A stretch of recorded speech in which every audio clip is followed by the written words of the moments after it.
The theme of the book really is about where to find information that will maximize your chances for success. I've written a previous one.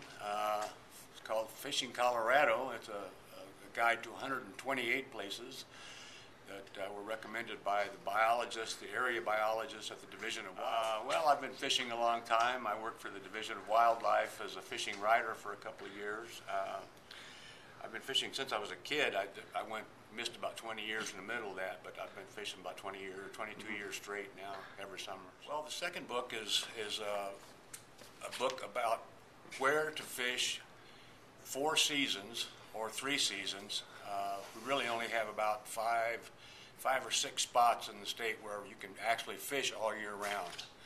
And those are usually right below dams because the water coming out of a dam is going to be warmer than the water downstream, so it doesn't freeze.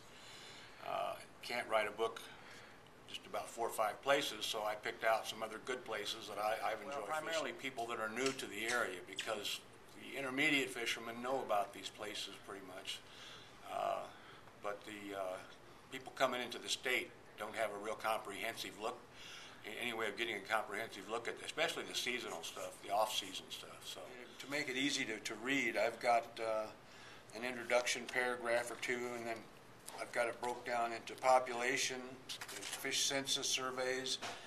So in other words, how many fish are in there. Some beautiful photographs to go with that. I discussed the flows for the season, the range of flow, water flows, because that's a big factor in fishing.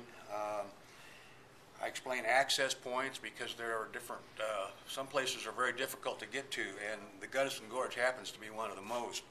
You can also, there's one way to get in easy, but the rest of them are pretty difficult. So I've got that, and then I deal with strategy, which is kind of the overseeing, looking over what's, the considerations, and like a strategy, a strategem in fishing the Gunnison in the summer would be to probably try to plan a 2 or a 3 day trip, because you're going to spend half a day getting in and out, and the other half of the day is the time of the day when the fish might not be biting as well. If they're serious about finding good places to fish and they want to fish the big fish, yeah.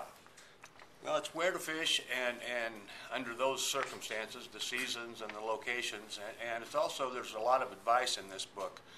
I produce some of the advice on the places that I'm really familiar with fishing, and I went to experts, guides and experts around the state and other places to get the information about how to fish the other spots that I haven't fished as much as I have the ones, my favorites. Jesse Wyard,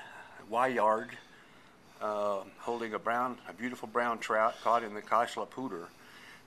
Jesse's an excellent angler, and her boyfriend is an excellent angler, and he's also the person who took many of the pictures in the book, Russell Miller.